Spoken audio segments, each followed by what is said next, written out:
Hello friends, here is a new story. I hope you all like the video and subscribe to my channel. Now here is summary. When they were mortal they were in love, now they are gods that are twins with a child. What will Artemis and Apollo do when the lines are not so simple anymore? Naruto will still be a Jinchuriki but will be raised by the twin archers in the PJO world, not Kahona. Please like the video and subscribe to my channel. Chapter 21, Cerberus the three-headed puppy? While Karen slowly waded them through the murky water of the Styx, Naruto decided to tell his friends a bit about the underworld. If you are wondering, yes, this is the same river that Achilles digged in as a baby to get his legendary invulnerability. Naruto told them as Annabeth's eyes shone, making him smile a bit. Grover still looked a bit uneasy while Percy alternated from impressed to a bit frightful. No doubt still remembering Karen warning that he would be burned if he fell in. Achilles, that invincible guy from the Trojan War? Percy asked, his face scrunching up in thought as Naruto frowned for a second. Karen grumbled but did not speak. Yeah, but remember he still died far too young from pride and ignorance, Naruto warned as Percy gulped. However, Annabeth's natural curiosity was not satisfied with Naruto's answer as she turned around to stare at Naruto. But Achilles only died because Apollo shot him in the heel, his one weak spot, Annabeth commented, but she winced when Naruto's eyes grew dark. She was still not used to seeing so much love towards a godly parent, but Naruto clearly was at least a bit annoyed at the insinuation. Yes, Dad shot him in the heel, which was clearly godly intervention. However, Dad only intervened at that point due to Achilles previously dragging the Trojan Prince Hector's body through the mud for 12 days straight. Naruto hissed, only to feel bad when he saw Annabeth recoil from his anger. Grover gave him a look of sympathy while Percy looked a bit uneasy. Look Naruto, we get it. He is your dad and he has made errors in the past, Grover said carefully, as it was well known that Apollo in the past, like all gods, did questionable things, especially during ancient Greece. Naruto gave Grover a nod of thanks while giving a look of apology to Annabeth, who looked a bit embarrassed. Karen chuckled as everyone looked at him in the front of the boat. Interesting. Most mortals use what the gods have done in the past to justify hatred towards them, and yet you clearly have accepted your parents despite their past. Karen nodded to Naruto, who glared at him. Do you have any idea how many men complain about their lives lost to your mother? Most of them have done almost nothing young except being male in her presence, Karen taunted as Naruto grit his teeth in anger. And too, Naruto's eyes narrowed into slits for a moment before returning to narrow as he took a calming breath. I know my mom was unfair in the past, but she isn't now, and that is all that matters to me, Naruto said hotly as Karen raised an eyebrow. I suppose that's fair since you got to live with your godly parents unlike some, Karen said snidely as his grin grew, seeing the glares from Annabeth and Percy. Naruto was about to retort, but Percy beat him to it. Look, get us to the underworld or Naruto will push you into the river himself, Percy said with annoyance as Karen turned to Naruto, who smiled with an evil smile. This kid, unlike the other, is not afraid, Karen noted, seeing Naruto look at the river with interest. As Karen grit his teeth but kept quiet, Grover finally decided to speak again. Why is the river so polluted? Grover asked, pointing how the river appeared to be even more toxic than the water at Santa Monica Beach. Karen smirked and decided to humor them. Oh, that's an easy one.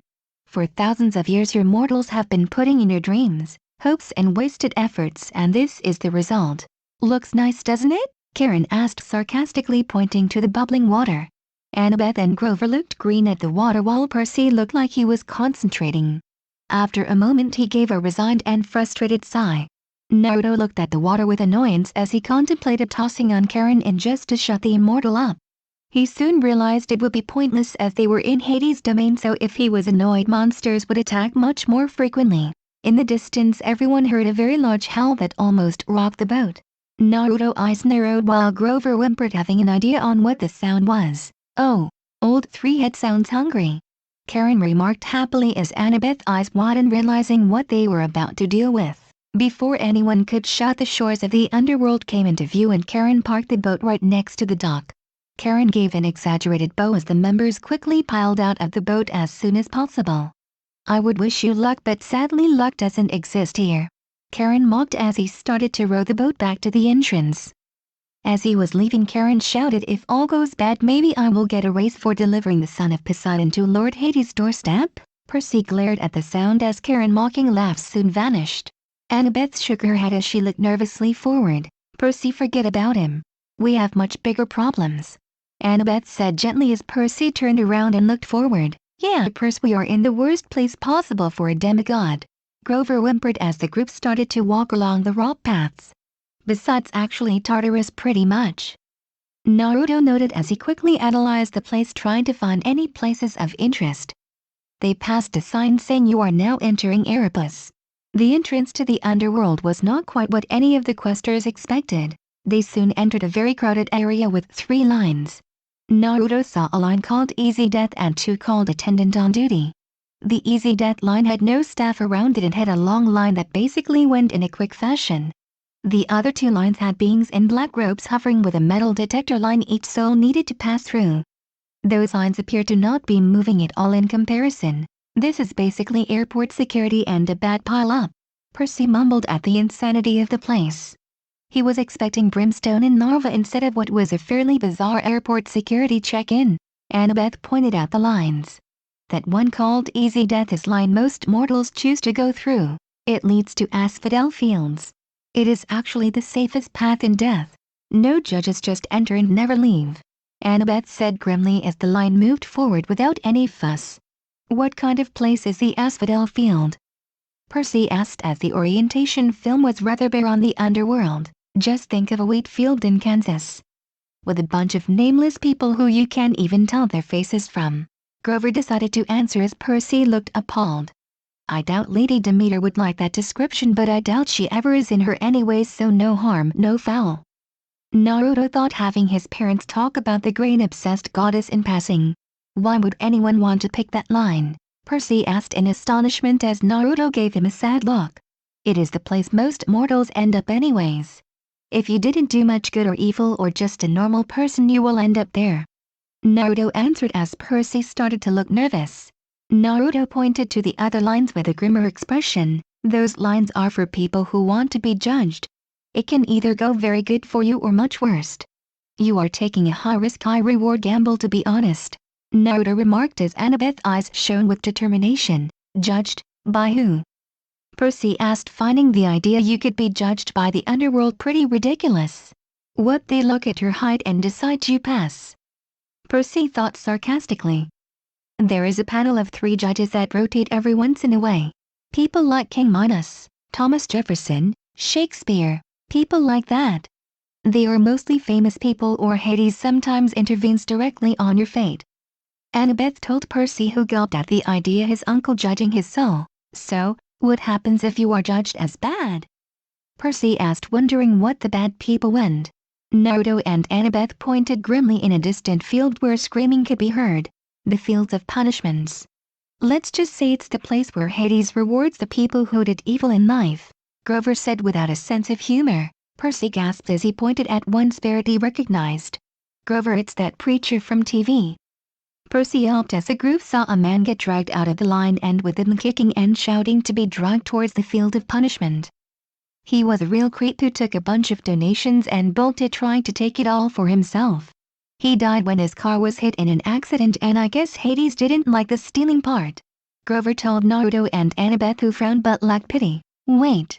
That guy was Christian, so he believes in gods, not the Greek gods. So what is he seeing now?" Percy asked, finding it bizarre people in other religions ended up in the same place as them. Grover gave Percy an odd look and croaked, "Maybe this is hell for him? Mortals never really see the same things we do, so it's hard to tell what they think." Naruto thought it was a bit condescending, but he supposed mortals were blissfully ignorant most of the time. Percy turned around and saw Annabeth looking dreamily in the other line. He followed her gaze, could vaguely see a place he could only describe as rich person's paradise. He could distinctly see a sealed-off area full of fancy houses and happy laughter. "That, my friend, is Elysium. Think of the afterlife everyone wants to get but almost none do. You have to have done a lot of good in life to actually get that privilege," Naruto told Percy, who looked at the place in envy. Before any of them could admire the field anymore, they heard the growling, except it was much closer. They started walking towards the Easy Death line only to see a massive figure block their paths. The questers soon realized they were in front of the legendary Cerberus, and he did not appear happy with his three heads snapping and hissing at the group. "Okay, is it me or is Cerberus a massive three-headed Rottweiler?" Percy blurted out as the group slowly inched away from the massive dog, who appeared to not appreciate the comment. "Yeah, if a Rottweiler became the size of a woolly mammoth," Naruto thought as he looked at the massive dog with oddly no fear. "Percy, please shut up. He just told us to pray to the god of our choice." Grover hissed, almost ready to wet himself in fear. Even Annabeth was paralyzed in fear as a single thought crept in her head. "I think we are going to die." Annabeth thought as Cerberus became clearer by the second, almost like she was becoming more a part of the underworld. And 3. "So any ideas how to beat it?" Percy asked as Cerberus almost seemed smug for a moment. He raised his head proudly as if declaring, "You don't."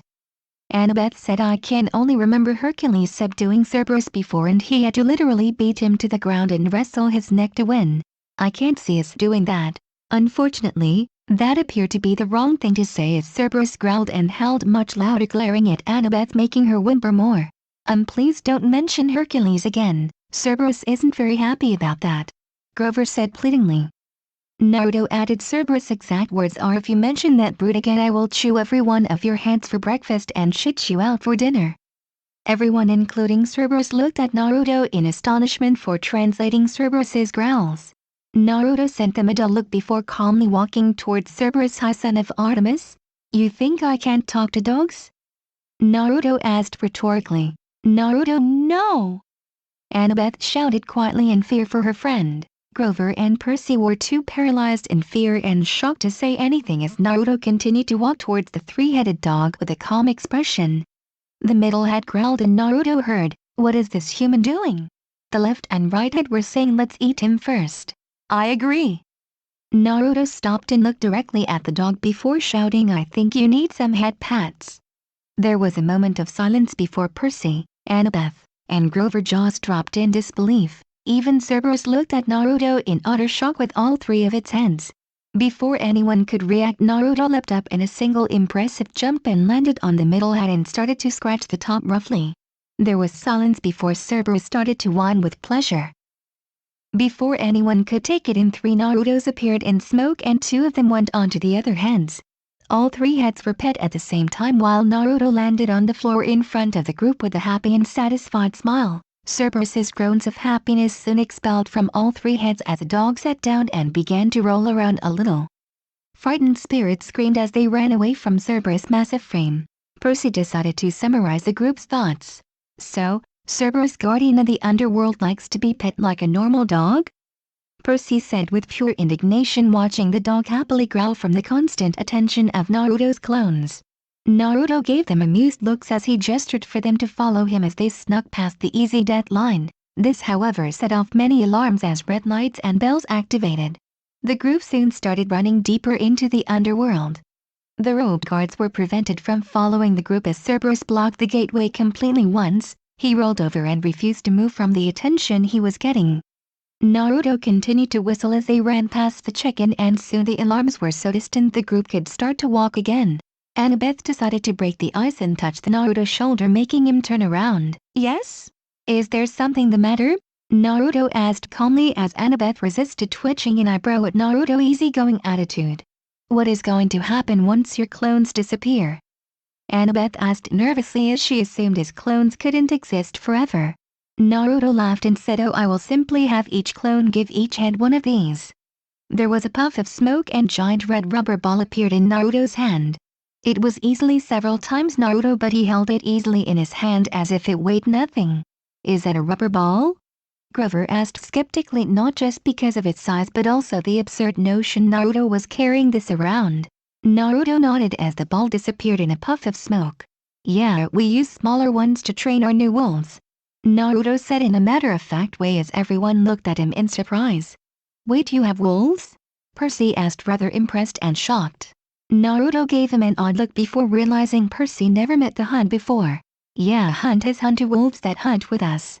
Just a quick FYI, if you or Grover ever meets the hunt, try to stick around me.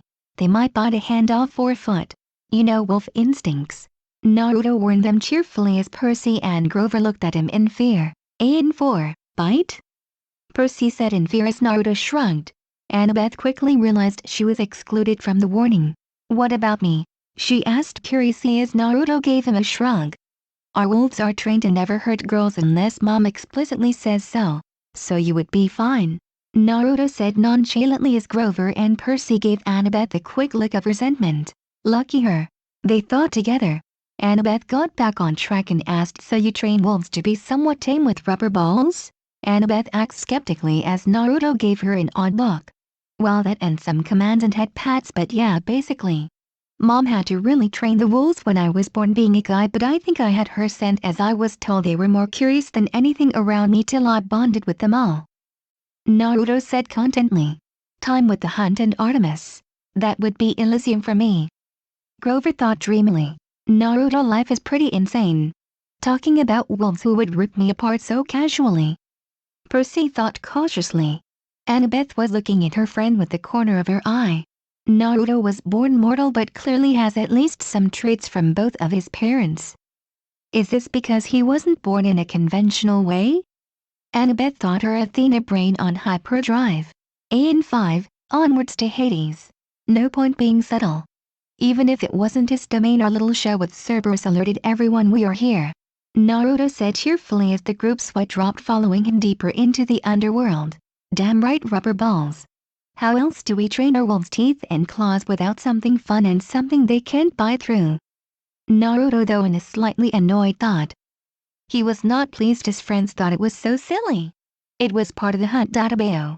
Chapter 22. Hades is an ode to the Uzumaki death god. After the harrowing experience of watching Naruto tame the terrifying Cerberus, the questers took a more leisurely pace walking towards Hades' palace in the underworld. They had stepped through the line towards the fields of Aphrodite, so the group had no choice but to step through the field full of spirits who in Naruto's opinion looked more like glimmering lights than people. Nobody seemed to have an individual face or appearance anymore, just a field of people who lost everything that defined them. The group tried to ignore the chattering of the spirits who appeared desperate for anyone to hear what they had to say, but it indistinguishable from the billions if not trillions more of their neighbors. We gotta keep going, Annabeth said, trying to be objective, but all of them could hear the despair in her voice, seeing the state of the dead in such a pitiable state. Percy, looking around, could not help but comment, the dead aren't scary. They are more sad. Grover finished just as sadly while Naruto looked down as they continued to walk. As they walked through the crowd, Naruto stopped for a moment as someone different walked past him with her head down in sadness. The girl was in a hood like every other spirit in the field, but he could make out some actual differences in her rather than the many others. She seemed to have darker skin, maybe African American, with curly dark hair, and although he could not see her eye color, they seemed more sad than angry or confused, unlike the others. And 2, wait, does she know who she is? Is that girl not a shell like the others? Naruto thought until he heard Percy. Naruto, hurry up! You are falling behind. Percy shouted as the group waited for the distracted Naruto to catch up. It would not till several years later Naruto would realize he had unintentionally met his first Roman despite her being dead. And 3, as the group walked out of the fields with the palace in the distance along with 3 winged creatures circling above as if almost a welcoming party for the special guests, Annabeth decided to ask Naruto a question she was dying to know, and she figured this was the best time, especially since Lady Artemis and the others can't hear us right now. Annabeth thought cleverly. Naruto? Annabeth asked if they continued to walk at a slow rate. Yeah? Is something the matter? Naruto asked as he turned his head towards Annabeth, who bit her lip gently nervously. What are your sisters in the hunt like? Annabeth asked bluntly as Percy looked politely interested in Grover, way too interested in Naruto's opinion, ignoring the gross Grover thoughts. Naruto thought as he put his hand on his chin in concentration. Why, you plan on joining the hunt? Naruto asked with a raised eyebrow as Annabeth blushed. No! I mean, I don't know, it is more I have only heard of them, never met any in real life before. It is one thing to hear about them from rumors, but another to hear about them from a person who lived with them, Annabeth explained with her eyes glimmering in excitement. And 4, yeah, Naruto, please tell us, what is like growing up with the hunters? I mean, they are so into nature. Grover said with a dreamy smile as Naruto instinctively edged away from the satyr while Percy looked a bit uncomfortable himself. They had stopped walking knowing Hades was well aware of them outside his palace. Okay, that right there is the kind of comments that will make my sisters want to toss you into a train. Naruto noted dramatically as Grover oddly looked not too concerned at that scenario. But other than that, I will say honestly, since most if not all my current sisters came from horrible family situations or saw men as abusive, they used to think that the worst in men was the standard for all men. They had a very tough time judging any man as not guilty for the crimes of the ones they met personally, Naruto admitted with a sigh. He was not proud of some of the things the Hunt had did before he was born, but he still loved them regardless. Grover and Percy instantly winced dreading the idea of ever meeting Naruto's sisters. The way Naruto is phrasing it makes it sound like they would let us be the wolves training dummies.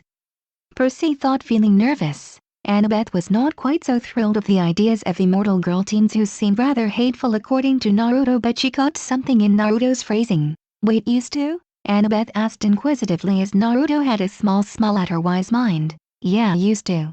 They mellowed out quite a bit ever since I was born and they accepted me as a brother, Naruto said fondly as Percy and Annabeth could not help but smile at the happiness in Naruto's tone. Grover however took this a much different way. So, Naruto, are there any loopholes in your mother's oath? Maybe a single day where no dating thing is not applicable? Grover asked with a grin. Percy and Annabeth looked appalled at Grover while Naruto sighed. Look Grover, I like you as a friend honestly. But if you make another comment about my sisters again, I swear I will tell all of the wood dryads at camp you peep at the girls in the shower at camp. That way none of them will ever date you even if you caught one of them in a race, Naruto threatened as Annabeth looked scandalized at the thought. Grover looked like Naruto had threatened to cut off one of his arms off. AN5, no, please don't. I swear I won't make comments like that again. Grover pleaded as he truly wanted a girlfriend, but he could not help himself, especially around girls who were imbued with nature magic like the hunters. Naruto smirked at Grover's fear and felt proud for defending his sisters and by extension his mother's honor. Annabeth could totally see Naruto was like his mother, at least in regards to his sisters. Percy was a bit confused on the whole hunter thing and decided this was as good of time as any to ask the expert himself. Can you explain a bit more on your sisters, Naruto?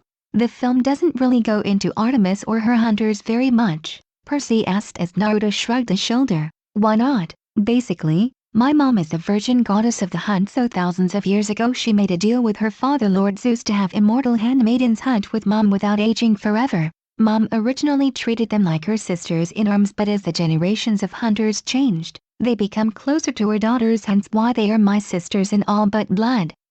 Naruto explained as Annabeth looked impressed and Percy could not hide slight envy. I have to admit I can't see a bad thing so far, except they seem to be a girl-only club. Percy noted as Grover nodded his head dreamily. Naruto grimaced for a second before continuing. However, the hunt has to take an oath to gain their immortality. Also, it is immortality in the sense of eternal youth, not immortality in the sense they cannot be killed, Naruto added as Annabeth nodded, figuring the gods would not want a group to never be able to kill off that were not actual gods. At least with the possibility of battle death, it kept the number of partial immortals from gathering too high in the years. Naruto continued as he stared directly at Annabeth this time. The oath was you had to sever all forms of male relationships, including familiar. To be a hunter you lived for mother and your fellow hunters and essentially nothing else. Naruto told Annabeth seriously. And 6. Annabeth's eyes widened as she stared at the equally shocked Percy and Grover, who gulped. You mean if I was a hunter, I could not even be friends with the male campers anymore? Annabeth asked in shock, never considering the idea to be immortal like Naruto's sister. She would have to forsake the half the human race to do so. Naruto shook his head, but his face relaxed into a smile.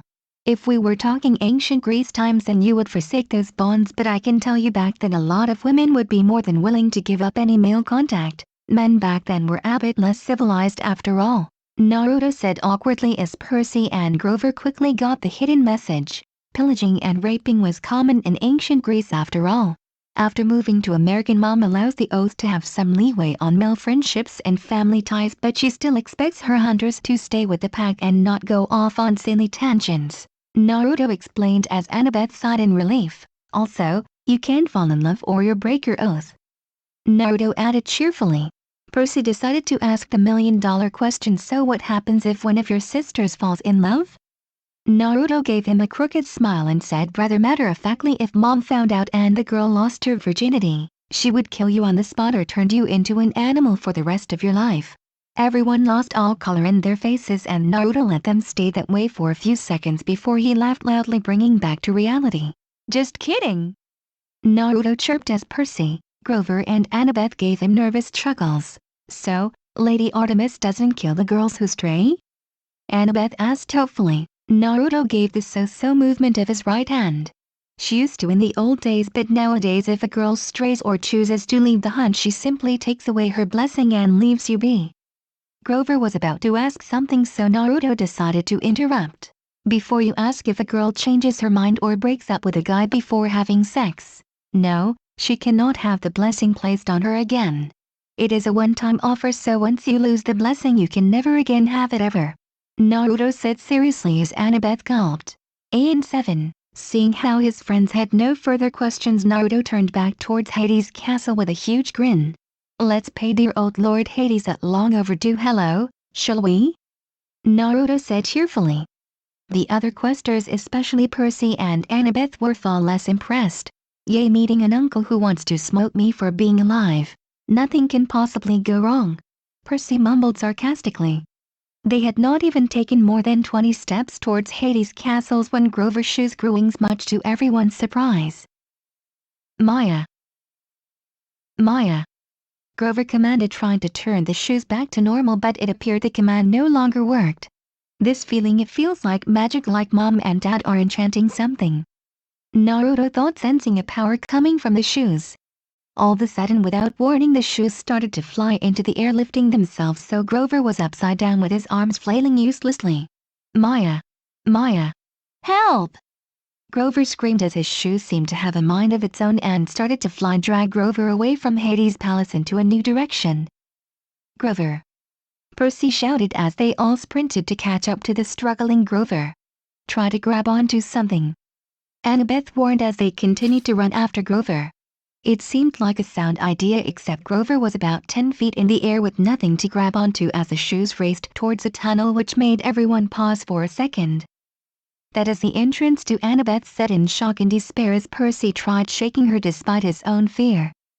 However, Naruto was focused on the task at hand as his eyes focused and zoomed in on Grover's shoes. Got it. With this I can do it, Naruto thought as he brought a kunai into each hand, and with less than a blink of an eye, he tossed them towards Grover's feet. Annabeth and Grover screamed in terror as it appeared Naruto was about to spear through Grover's feet, shoes and all.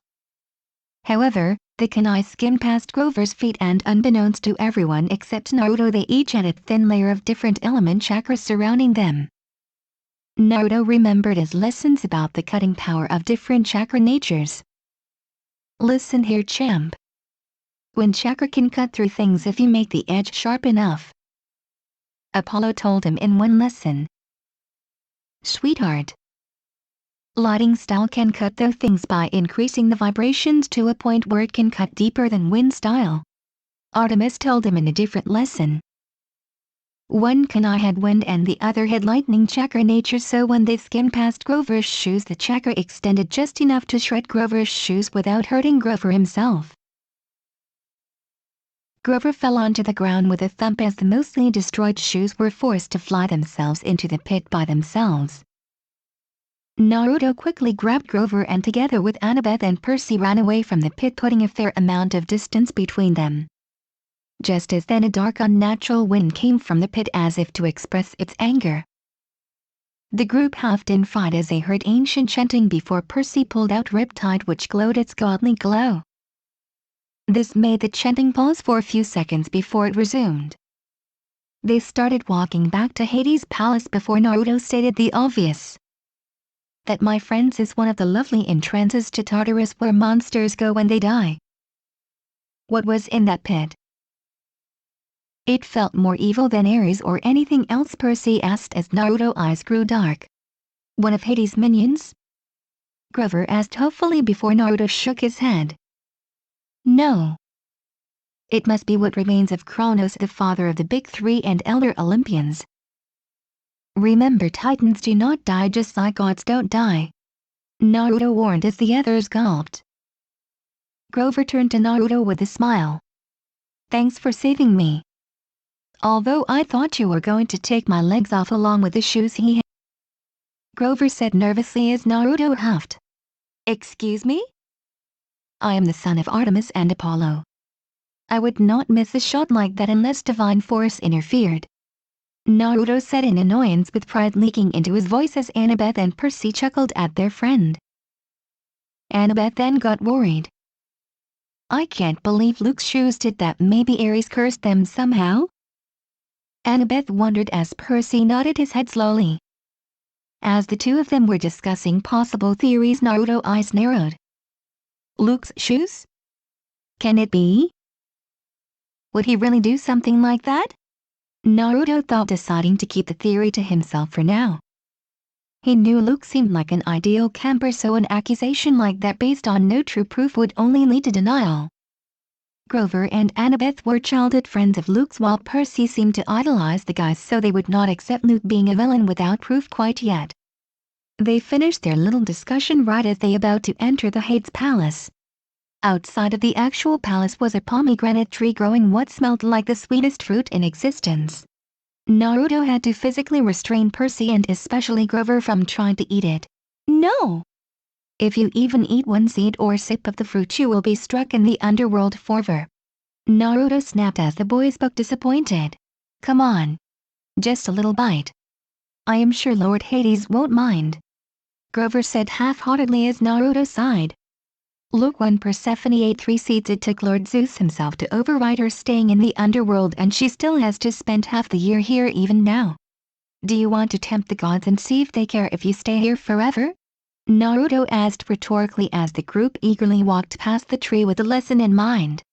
Percy was looking around the outer part of the palace and could not help but impressed, while Annabeth's eyes shone as if she was trying to recreate it all from memory. Lord Hades is the god of riches, so all the jewels and riches underneath the ground is his domain. Naruto told them before he got serious. Guys, I will be honest here and tell you shut up unless spoken to in Hades' presence, Naruto said with cold eyes. What? Annabeth hissed with angry eyes, and Percy was close behind. Your pride and Percy's overall rudeness is not what we need when facing a god like Hades in his own domain, Naruto said bluntly, raising a hand before they could respond. Percy is the son of Hades' brothers who said nothing as he was forced to tend to the underworld, a domain humanity itself fears and despises, Naruto pointed out as Percy grit his teeth but had to acknowledge Naruto's points. Athena, Annabeth was about to say until Naruto's eyes snapped to hers. Athena has almost always taken Zeus's side in discussions and has never brought up the injustice of forcing Kronos' eldest son being excluded from the council ever. I would not count her child being in Hades' good books either, Naruto pointed out bluntly as Annabeth bit her lip in frustration. Grover, Hades knows all things die and end up in his domain, so doesn't really care about nature at all, Naruto said firmly as Grover sighed. What about you? Artemis and Apollo don't seem to be pro-Hades either, Annabeth pointed out in accusation as Naruto looked grim. I am the abnormality of the millennium, being from the other world and being a child of Artemis and Apollo means the gods want to at least know about me before attacking. Hades will be at least interested enough in talking before deciding to kill us if I do the talking, Naruto said with determination as Percy and Grover nodded with Annabeth hesitating. Plus, it is summer, so Persephone isn't here, so don't expect any kind of good mood from Hades, Naruto remarked. Finally, they reached the doors, which were guarded by 2 skeletons holding grenade launchers that stepped aside with stone expressions. Well, if that isn't a hello, I don't know what is, Percy mumbled as he pushed the door open and they stepped inside. The door slammed shut after they entered as they walked for a bit until they reached Hades in his throne room, sitting on a throne with an empty one beside him. Naruto's first impression of Hades was to be a bit impressed. He seemed to be everything that a mortal would expect a man with power and knew how to use it. He had deadly white skin, was at least 10 feet tall, had shoulder-length dark hair and an aura that practically made you feel inferior in his presence. He wore silky black robes along with a crown that pure gold. Naruto out of the corner of his eye saw Percy's eyes glowering with barely contained annoyance. Naruto instantly bowed respectfully in the presence of Hades. We are delighted to meet you, Lord Hades, Naruto said with respect. Percy, Grover and Annabeth bowed with various levels on respects as they greeted the god of death. Hades raised an eyebrow as he spoke for the first time. Son of the twins, son of my brother, Satyr and daughter of Athena. You are brave to come to my home of all places. Hades said with annoyance at brother part. Thank you, my lord, for letting us into your home. Naruto spoke respectfully as he could almost sense Percy's thoughts. Let my ass, we almost died coming here, was what Naruto assumed Percy was thinking. Yes. I could not let you all die before reaching me directly, Hades said smugly as Naruto raised his head up. Let me start by saying I do not believe you stole the Master Bolt from Lord Zeus, Naruto declared as Annabeth. Percy and Grover gaped at him while the Furies hidden also had their mouths drop in shock. Naruto even saw Hades' expression twitch to surprise. Well, I did not expect that. I was thinking my nephew would demand I hand it over as soon as he arrived, Hades admitted as he looked at Naruto intrigued. My lord, I pieced clues over the last couple of days in my head and I could not think of a single reason why you would want to start a war between the gods. Your domain will never stop growing whether it be a war or natural death, so why start a war between your brothers? I can only assume someone else wanted the big three to fight and blame each other, causing World War III. Naruto revealed as he looked at Hades directly, whose eyes widened ever so slightly as if nobody had ever taken his side before. Interesting. It appears your heritage and powers are not the only thing that make you unique, Naruto Uzumaki. Hades praised as Naruto bowed his head slightly. Hades however turned his cold look toward Percy with a sneer. However, my dear nephew appears to come to my domain with false aspirations, Hades claimed as Percy raised his head and could not help but glare at the god. What are you talking about? I am here to stop a war you want. Percy shouted angrily as Naruto's eye twitched, resisting the urge to slap himself on the face. Idiot. This is no helping. Naruto thought in irritation. War? Do you think I want war? Such a typical thing for my brother and the great Olympians to believe. Big bad Hades wants to kill us all. Hades raged with his eyes glowing as Percy glared right back. My lord, would a war not make your domain stronger? Grover asked. Percy eagerly nodded his head. Fools. Every single mortal in history comes here eventually. Why would I want billions more, quicker? Hades shouted as Annabeth winced in fear. Plus, why would I want a war when I am not at full power? Hades demanded as Naruto and Annabeth quickly got the implications. Wait. You mean you're missing your Helm of Darkness too? Annabeth asked in shock. Hades glared at the demigods before standing up. I would not expect any of my family to care if I lost my symbol of power, so I chose to not announce it. It would only invite my brothers to start a war first, Hades said rather bitterly as Naruto actually felt sorry for the god. However, Percy was too mad at the moment to care. Give us back the bolt so we can prevent the war and search for the bolt, Percy demanded as Naruto glared at his friend to shut up. However, the damage was already done. Hades smirked, pointing at the backpack Percy was carrying. Why would I give you a bolt you already carry, boy?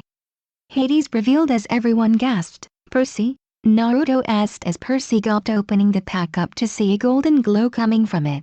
I don't understand, why is the bolt here? Percy asked as he looked at the master bolt inside the bag. This doesn't make any sense. I can detect large powers and magics, but until he opened the bag, I didn't feel anything. Naruto thought furiously, looking at the bag in worry. Hades decided to humor his guests. Oh, it might look different than what you expect, but I would recognize my brother's master bolt and its sheath anyway, even with the magic concealing it. Annabeth and the others huddled together as she whispered, that's impossible. Ares gave us that bag and it was full of junk. Percy and Naruto shared a look. I think Ares set you up so it looked like Percy was the thief to Hades. I am not quite sure how it got in there, but it's here now and we have a big problem in our hands, Naruto said grimly. Hades snapped his finger as Percy gasped, seeing his mother appear seemingly asleep in a golden container. Yes, you recognize her, don't you, nephew? Hades asked mockingly as Percy switched from anguish at his mother to hate towards Hades. Here is a new deal. You give me the bolt and my helm, I let you all leave with her while I use the bolt as a bargaining chip against Zeus. I will give you 1 minute to decide, Hades said expectantly as dozens of skeleton soldiers appeared with rifles and machine guns. Percy looked at his mother and then his friends as if he could not decide what to do. Guys, I only have 3 pearls and we cannot give Hades the bolt. We need to return it to Zeus, Percy said grimly as Annabeth and Grover looked ready to trade themselves for Percy's mother. Naruto however shook his head. Use the pearls now and I will be right behind you after talking to Hades about your mom, Percy. Percy shook his head. We can't. He is a god in his world. Annabeth and Grover looked ready to yell too. Naruto sent them a reassuring smile and thumbs up. Don't worry. I promise I will be right behind you and I never break my promises. Naruto promised, and somehow the simple act made the others want to believe in him. Hades smiled and said, time's up. Ready to trade? Hades asked before seeing Percy with the pearls in hands. Wait, those are my brothers. Hades shouted as Percy, Annabeth, and Grover smashed the pearls onto the floor. Fire! Hades screamed as the soldiers took aim and fired right as the three members of the quest disappeared in a burst of water and bubble while Naruto crouched down. After a few seconds of continuously firing, Hades held a hand up as the soldiers held their fire.